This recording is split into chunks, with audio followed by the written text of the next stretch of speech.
And hello, and welcome back to the Living Room Critics Podcast. And I'm Serafina. And I'm Don Wirth. And we've made it to episode 5. And you're still here. Thank you. We appreciate you. And thank you for sharing us with your friends and all the things. And for those who have played us as your background noise, music to our ears. Alright, so there's really no opening announcements. Obviously, check the description for our social medias if you haven't followed yet. If you haven't followed the YouTube, if you haven't followed the Spotify, all the things. If you didn't know there was a Spotify, there's a Spotify. All the things. But I'm kind of excited for this podcast, this episode especially because, one, we're in between Coachella weekend. I know we were going to talk about 2 punk figures. We're just going to do that next week, okay? So just stay tuned, okay? We're still going to get there. But with Coachella happening we're dead center of it, we had an experience in 2004 that I feel like we cannot not talk about on the podcast and experience it, because also if you've been following Coachella on social media, I can't wait to tell. She's not in it like I am, so she has no idea about the poor side versus. No. But I don't know anything about that. That's the poor side versus. That's crazy. Yeah, car camping. You know what? Because of what happened to us, if we had been able to do that. Wait. Pause. Okay. That's an interesting option. Okay. I have a car. Okay. We're getting so car camping. No. Wait. And what else? Wait.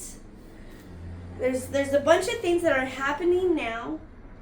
That didn't happen. That didn't happen back then. But also, I feel like we have to share our experience so that when we say that we have the credentials to talk about Coachella, we mean we have the credentials. It might be back in 2004, but we were there, okay? We were also there when Coachella was legitimately about the music, okay? Yeah, it was legitimate. Yes, it was a fashion show, because I do remember looking at some of those. I like that installation, the art pieces they had around were different. But it was the art and the music when we went. Yes. Okay. So, that's what it's about. If you didn't realize we're talking about Coachella, and we're just going to get into it. Okay, for those who don't know, Gen Z and the beta metas, okay? Coachella. Hold on. Actually, that's when I was going to look it up. I was going to see 1999. Okay, so 5 years before we went. Okay, so yeah. Oh, wow. And according to Google, it was October 9th and 10th of 1999. Location was still in Empire Polo Club in Indigo, California.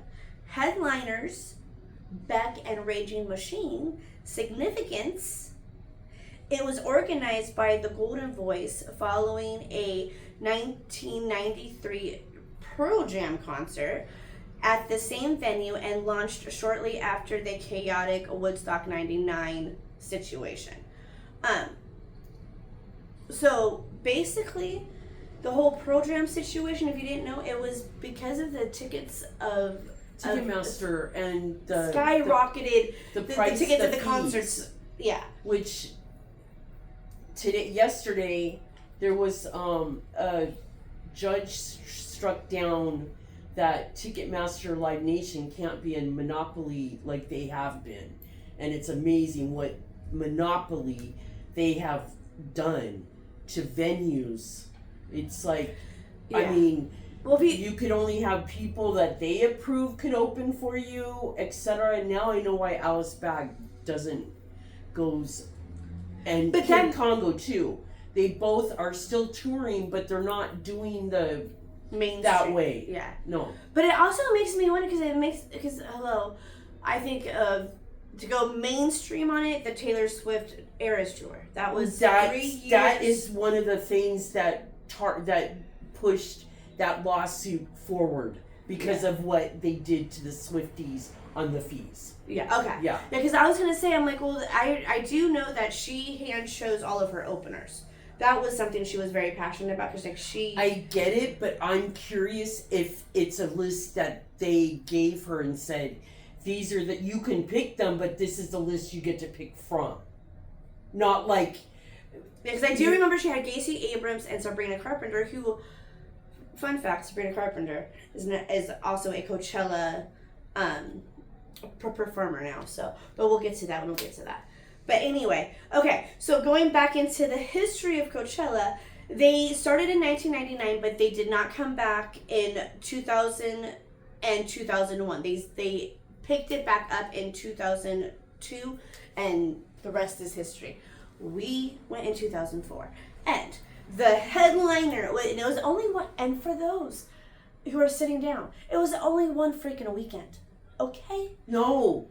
Oh, no, that's right. Back then, yes, it was yes, one yes. weekend. It was one weekend. One weekend. Yeah.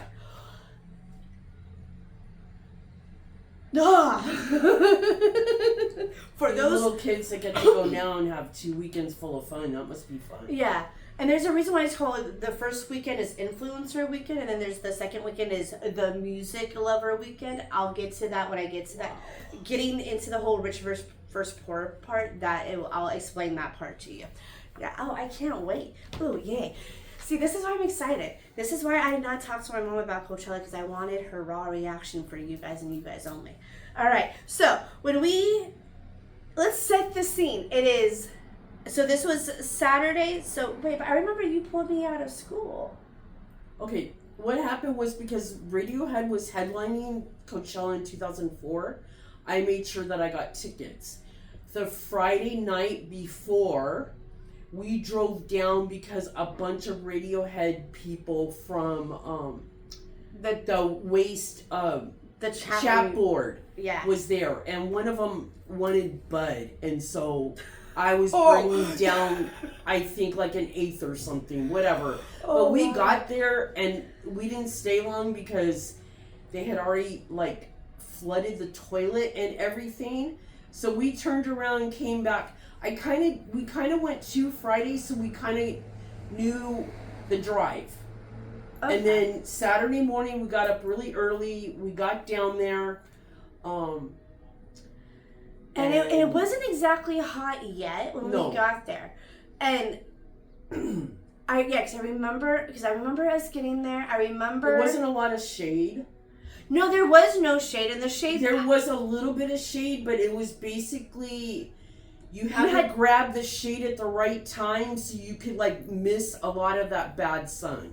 But not only that, like I remember how we found shade, guys. And if you're going to Coachella and you're kind of like need ideas, go ahead and take this one from us, okay?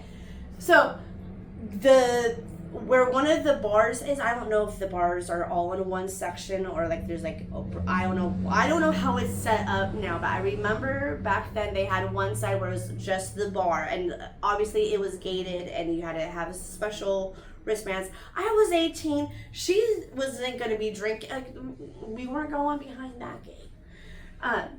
Anyway, so we were walking away. It was getting kind of hot, and none of the bands that were playing at that current moment in any of the tents were really going to grab us. So we were like, okay, we're really only here for nighttime. So let's be smart. And all the things, I remember we went to go get a bottle of water, or we went to go get something, and we're like, holy shit, this is expensive, so we gotta be like camels and like ration. I remember us rationing liquids, and we shared meals if we ate. But Sarah, you growing up, in order for us to go and do certain things, we shared meals a lot. Yeah, I'm not complaining about it. No. That's how we were able to get to do stuff. Yeah, no. And honestly, like, it was probably better, especially because of it being a festival. Like, heaven forbid we overate, we would be, like, feeling heavy. Yeah, but there wasn't really anything... Well, yeah, but I don't remember what we even ate. Me either, but back then it was basic festival food. It wasn't like... it's not like it is now, where you guys spicy have got... pie, like... I mean, you guys Poke have got... bowls. Yeah, plus I'm sure you got celebrity chefs out there cooking for you too. Oh yeah, Chef K. If you're attached, if you are going with Poosh, is our Kardashian brand. But anyway, okay, we're getting ahead of ourselves. Sorry. So, so what we did is we found one of the banners, and the banner the sun was in the right place at the right time, and the banner like had a shady spot on the grass. And it was literally perfect for the two of us. It was perfect. So we just sat there, and we saw the main stage from afar, and we would watch and listen. I do remember seeing the sounds that weekend. But according to online, the main stage was the headliner was Radiohead. Obviously, that's why we were there. Death by Cootie was there. Wilco, Bright Eyes, and then Pixies was before them, and I didn't know. Pixies was before Radiohead. Was before Radiohead, and it was at night. And once it got, if you've been to Coachella, you know, once that sun goes down and like the wind picks up at the right pace at the right time, it's like heaven. Everybody falls in. So fast forward. Okay, I do remember a moment for Beck. Okay, the Beck did play, but apparently it was secretly announced, which her and I did have a mini conversation before we jumped on here, because I was like, Mom, I remember us at one point going to one of the tents because Beck was playing, but we got there too late and we were on the outside of the tent and we couldn't see shit, and all we could hear was the music.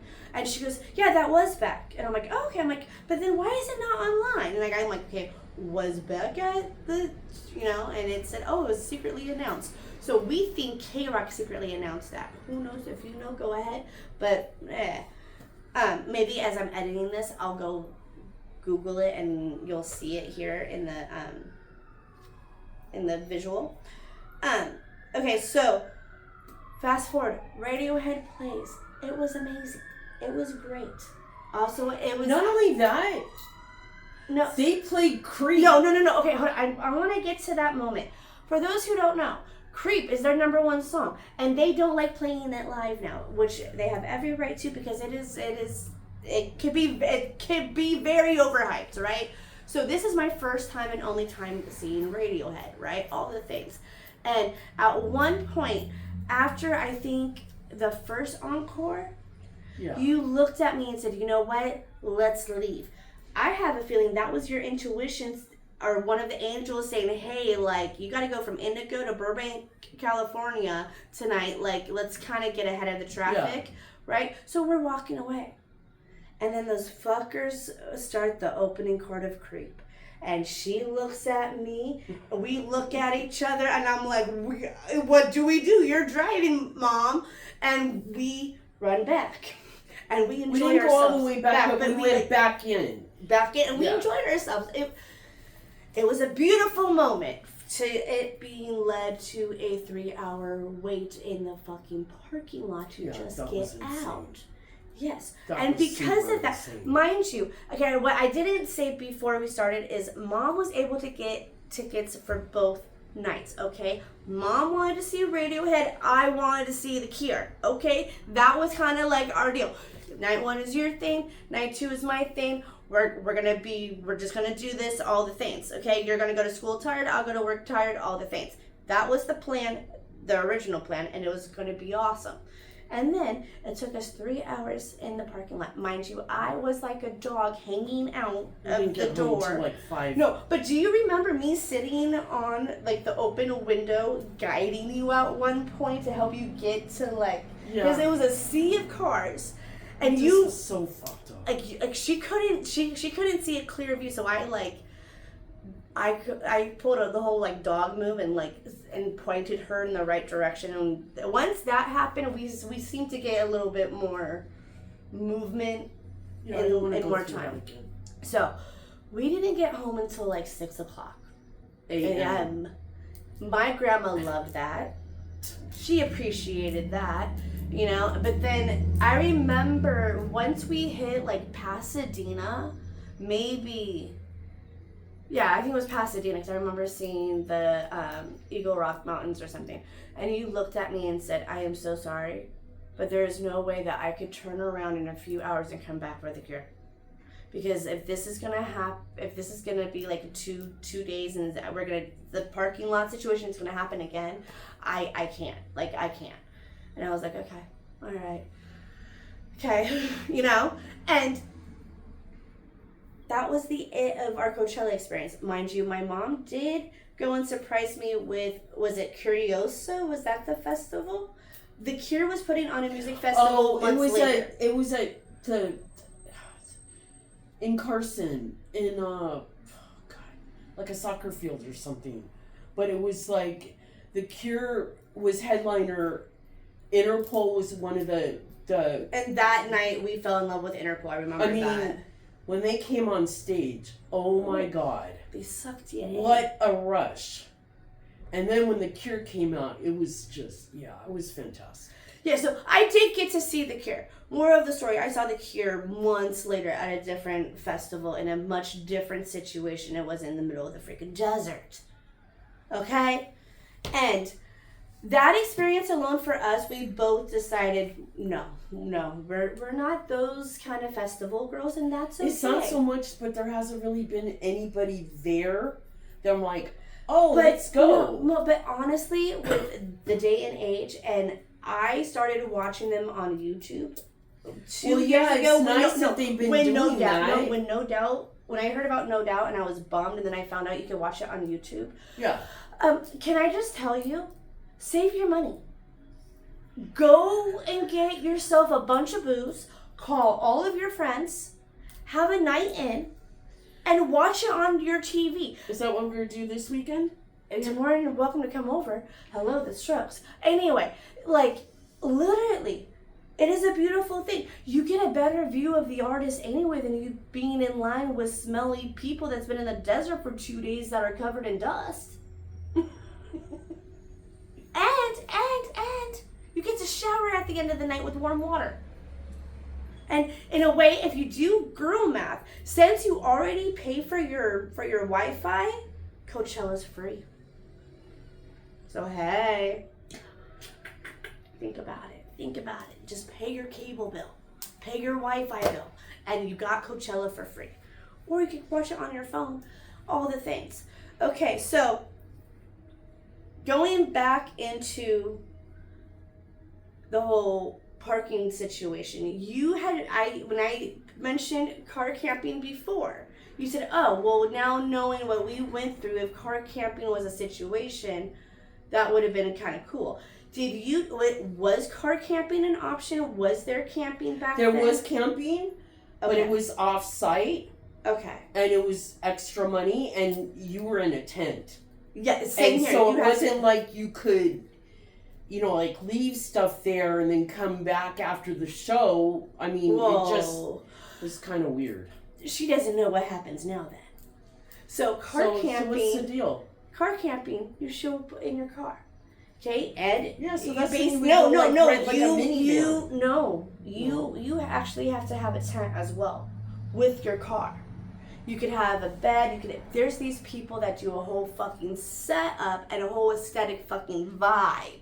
It is insane. And they leave it there when they go to the concert? Yes. And nothing happens? Apparently not. They trust their people. Whoa. It is insane. And not only that. Is this rich people doing this? This is one of the poorer sides of Coachella, Mom. This is car camping is poor? Is a poorer side of it, yes. Because wait, are there that many hotels for the rich people to go and stay at? Overnight? Mom, hello. These brands are getting Airbnbs. They're getting houses and putting a group of influencers in a house and going, okay, get along. Wow. Okay, so, but anyway, not only that, so you're like worried about this. Hello, can we talk about the wind at night in the desert? What's going to happen? Hello, you've seen it. You've seen those tents go flying and all of your expensive shit go with it. Like, hello, do the math. People are thinking. No, talk about not thinking.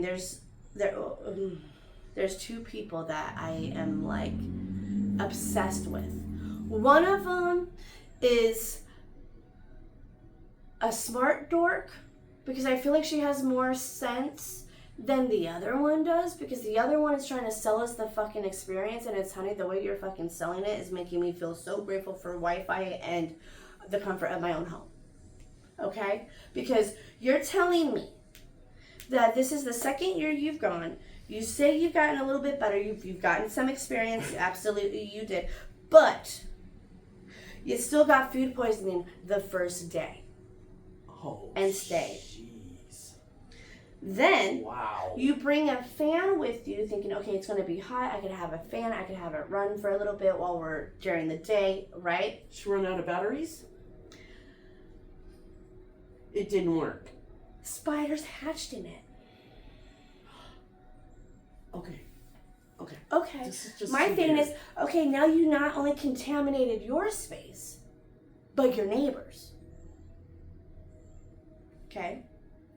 Right? There's all of that. There's, oh God.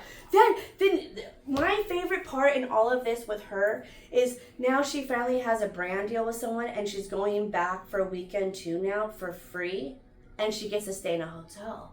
So apparently, if you share your shit show enough and sell it horribly, you still get brand deals.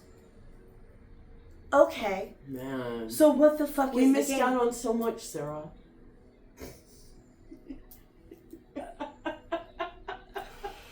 I'm sorry. Anyway, so then on the other side, the smart dork, her name is Cassie. She thought, okay, I'm going to rent a Tesla.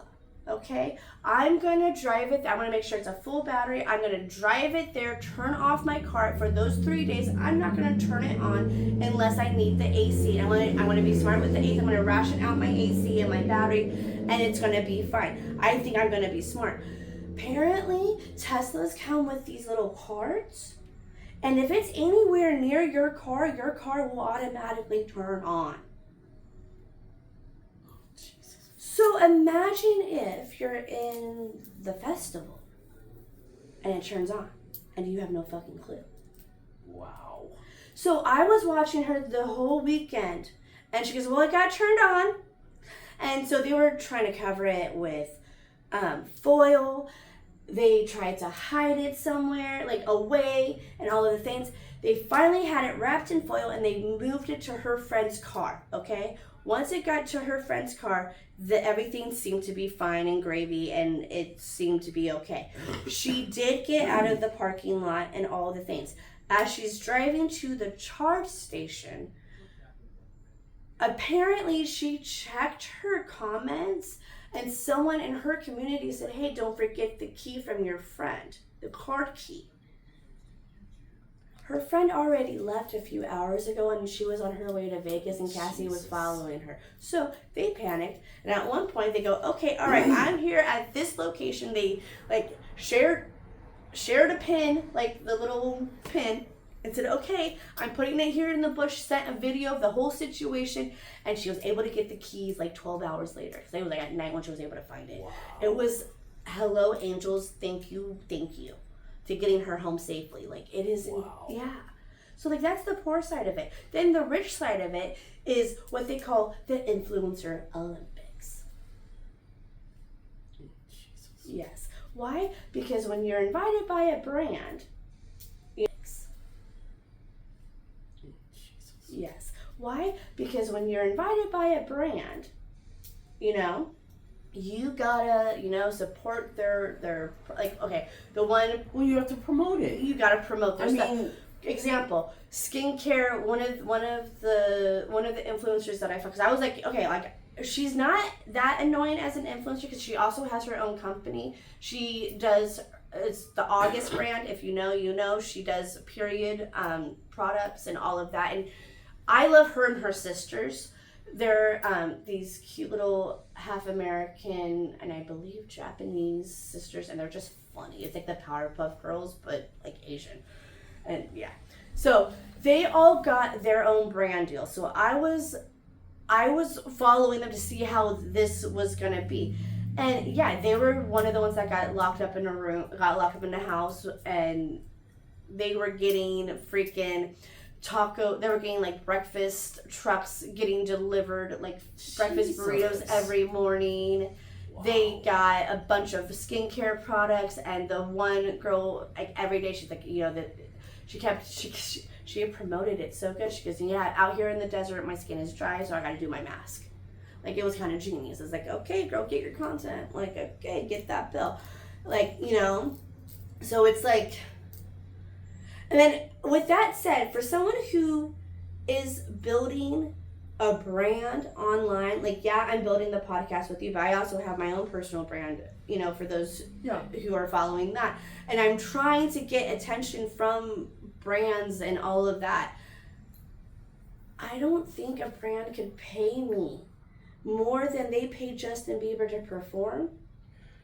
$10 million, by the way, to go to Coachella again. For both weekends, right? No, it's one weekend. Unless you have money and you buy tickets for the second weekend. Wait, no. But they only invite... What I'm saying is, he got $10 million for playing both weekends.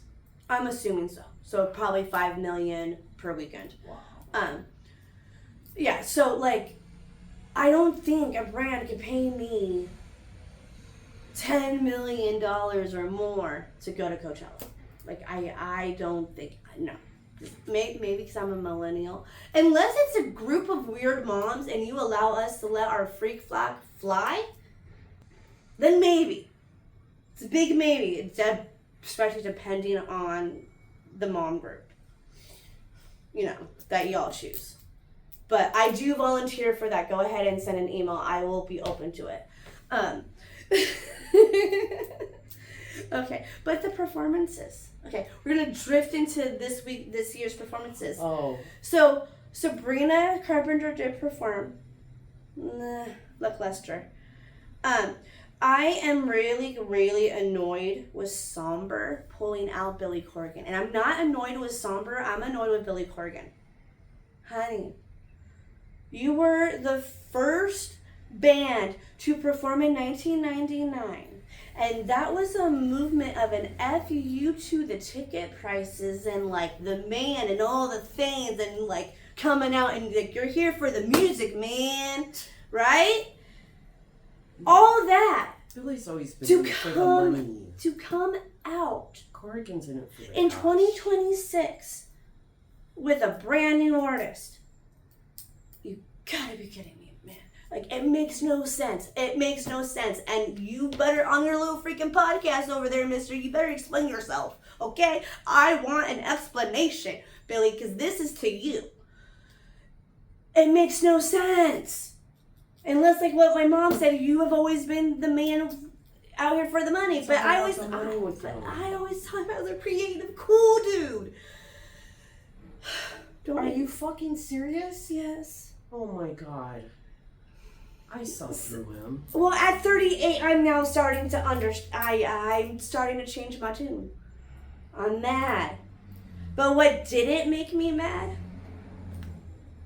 is the Strokes. The Strokes coming back out and reawakening my love for Jules and Julian. Oh, God. The Strokes are just a great band. They're a vibe. And we saw them live at The Greek. And when they first started touring. That was their very first band, or their very first album, and they literally played the whole album. And then my mom got mad that there wasn't an encore. They didn't have any more songs to play. But also keep in mind, Julian went and sprained his ankle on a wine bottle on stage. Yeah. Mind you, for those who don't know, Jules, whatever, however you want it, he had a drinking problem and he has gone through rehab and all of the things. And so the first, 2 albums was Drunk Julian. I think he went to rehab around the 3rd album. And you can hear the strength in his voice come back by the 4th album. That's all I gotta freaking say. That's cool. You could hear, that's really nice. If you listen to the early Strokes, and then into like their newer stuff, you can literally hear the strengthening of his voice, and it's a beautiful fucking thing. But if my son was here, by the way, I have turned my 9-year-old into a Strokes fan, and I couldn't be more proud. He heard me giggle, and because of the neighbors downstairs, I can't dance. I can't move the way that I would like. Just gotta respect the neighbors. I sat on the couch with my beer like a loser and sang along and like did one of these from here like if like a loser. And every opening, first off, their set list, amazing. I want to make that a fucking playlist. This weekend I'm going to write down the tracks and make it a playlist because it was beautiful. It was beautiful. Okay, yes. And then I just giggled every album, like and, like literally every album. I've been listening to nothing but The Strokes since Saturday night. She walked in and she was like, "Oh, hi, Julian," because it was the music video playing and all the things. And Sabrina Carpenter's set didn't make me do that. Even though Sabrina Carpenter's set had really good moments, she brought out Will Ferrell. The Susan Sarandon moment was really freaking awesome. I have to admit that. Susan Sarandon was there? Yeah. Why? We're not going there. We're taking politics out of it. That's fine. Okay. The moment was cool. Wait, she was there politically or she was just there? She was there as like an actress for Sabrina. Okay. Like basically, no, that's cool. Basically, from how I perceived it, she was basically Sabrina in the future, and she had like she was sitting in a classic car just saying a monologue like an actor. It was a cool moment. Then Will Ferrell came out because apparently the power went out and he had to plug it all back in. All of that. That was cool. But I went to bed before the encore because I was bored and I had a headache. And I was done. I liked Jack White and I liked Interpol. I'm mad that I forgot about Jack White and I'm mad about Interpol, which makes me feel grateful now that it has 2 weekends because now I could properly set my timers on my phone so that I Wait, are they both playing this weekend? I thought you said Jack White was playing this weekend. No, he played last weekend. If he's playing last weekend, he's playing this weekend. The same people who played weekend 1 play weekend 2. Okay. It's 3 days: Friday, Saturday, Sunday. Oh. That's how they break it up. So it's wow. Yeah. So what was I saying? So I'm going to be setting my timers. I'm not going to be missing Interpol. I'm not missing Jack White. I might miss Somber again. That's fine. We're not missing the Strokes. That's for damn sure. And Justin Bieber. Because he was a surprise guest then. That's why. I was when you said it, I'm like, I don't even remember him being on the bill. Okay. But okay. So he was a surprise guest. So he's not going to weekend 2 for. But Interpol will be. Yeah. Okay. What was I gonna say? Justin Bieber made us watch fucking YouTube videos like any straight man would. That's all I gotta fucking say. But with that said, because he sold his masters of his early work, he cannot perform his early work. He can only perform his newer stuff. So it kind of makes sense. They gave him like an hour and a half time slot, but since he only has two new albums, he doesn't have a lot of. Why did he sell his early stuff? Mom. Didn't he learn anything from Taylor Swift? Well, one thing, Taylor Swift and Justin Bieber don't talk because of Selena Gomez. They're kind of enemies. They're kind of and the whole Scooter Braun of it all.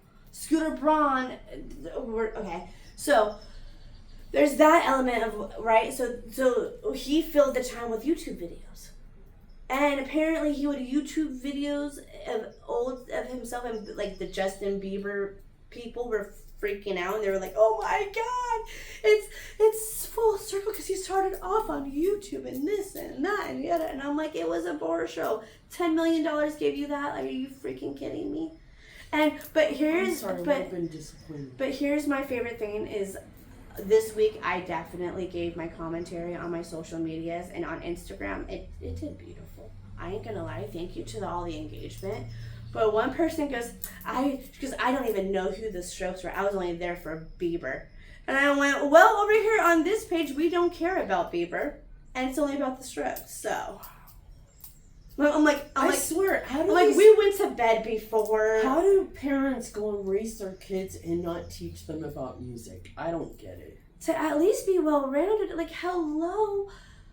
Well, okay. I was allowed to be obsessed with the Spice Girls and all the things, but yet I was still like, you put on any rock album at that moment. I knew the band. The Doors. The Doors. At 3 years old, at 3 years old, I could identify Jim Morrison's voice. Did. So I was educated at a very young age in the rock world. You know, my proud guilty pleasure is pop music. Okay, all right, it's pop music. Oh, that's cool. Back then I was very shy about it, especially when I dated a certain somebody who was very knowledgeable. But now I'm like, my freak flag is someone that lives up north. Yes, wasn't gonna go there, but thanks, Mom. But yeah, but now I'm like, you know what? Freak flag. That reminds me of what someone did to me. What? Where they went and they made me sell off like all my like Led Zeppelin albums and stuff because it's like, if you're in punk, you can't have these. But what's really funny about that, you being a punk rocker, you met my dad who was a classic rock guy. Yeah. So that was really funny. It's like, I hope he kind of like allowed you, well, not allowed you, but not kind of reawoken your classic rock. Hold on. Your father was able to score us 2 tickets to see The Who at the Coliseum, and The Clash opened. I worked on that, and I said, we gotta go. He got us tickets, and I left work and went. And the one thing he said he liked The Clash a lot. He thought they were really, really good. And I'm like, oh, that's cool. And this is my little eagle lover daddy. Your dad was open to all kinds of stuff. Your dad was your dad was a fun guy. God, I wish he wasn't dead sometimes. But I think that his soul still lives there. It's just his material is in here. But it doesn't mean I don't physically miss his physicalness. Well, yeah, I miss my dad too. We're gonna wrap it up here, and to anyone who's going into weekend 2, I pray safety over you. And first bring enough money so you can buy water. No, just be smart. Just be smart. Drink more water than liquor. Take electrolyte water with you. You know, like, I have to admit, I get nervous sometimes when I watch some of these influencers. There was this one influencer who was like, did one of those, come see what I ate in a day at Coachella, right? I'm like, okay, like, come eat. She said, come eat with me in a day. She showed nothing but alcoholic drinks. And how much was that? Oh, I'm just curious. Was it like $20 a pop? I think she spent over $70 by the end of the day. If not on drinks. Yeah. But my thing is why are you promoting liquor in the desert like that? Like, unless Smirnoff is your sponsor, then okay. Like, but I'm pretty sure Smirnoff also asks you to probably promote responsibly.